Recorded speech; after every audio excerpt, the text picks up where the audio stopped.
Shalom everyone and welcome back. This is Israeli EDC. My name is Raz and thank you all for being here. Before we get into the video, I just want to say a huge thank you to everyone who watched my previous video and clicked the link down below and donated and supported me and my family.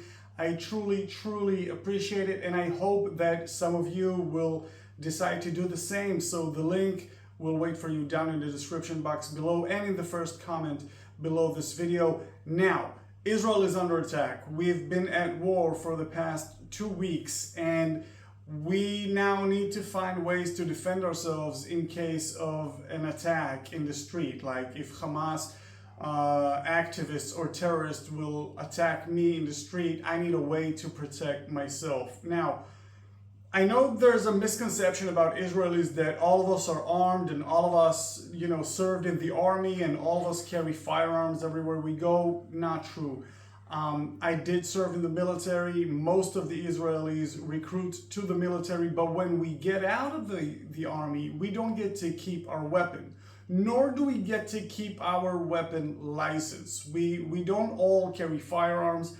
I personally do not qualify for a license to carry a firearm in my civilian life. Most of us do not qualify.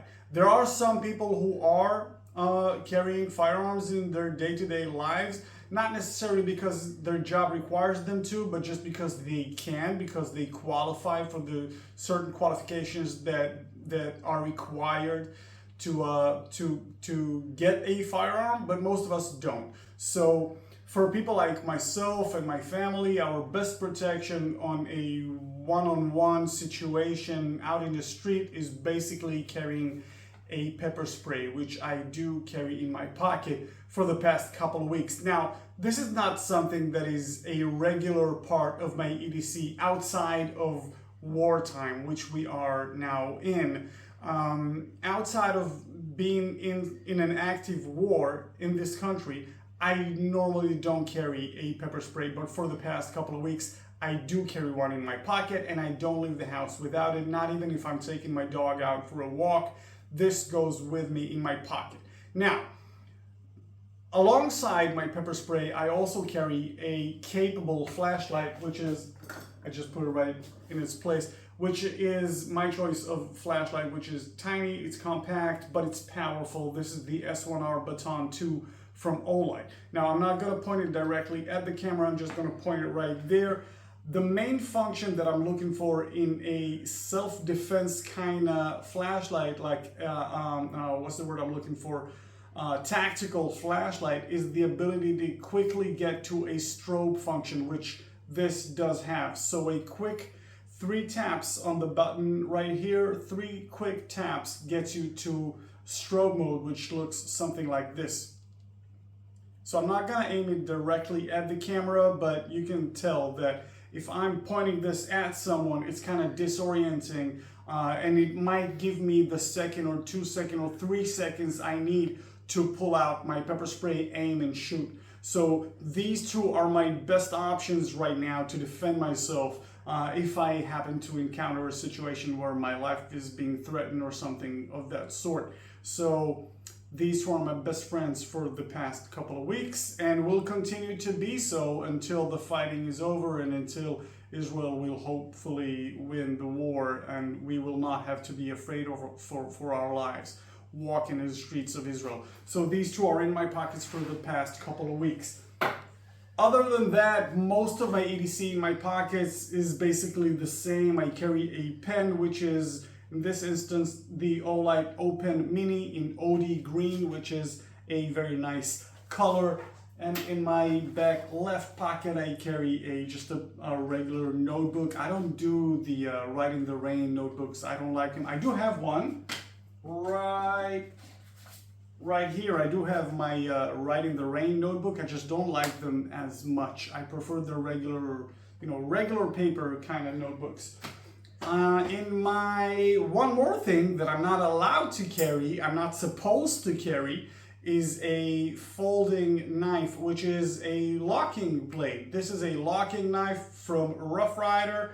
And it's not the best. I do have, if you can, my pretty wife, come here and show my knives right here.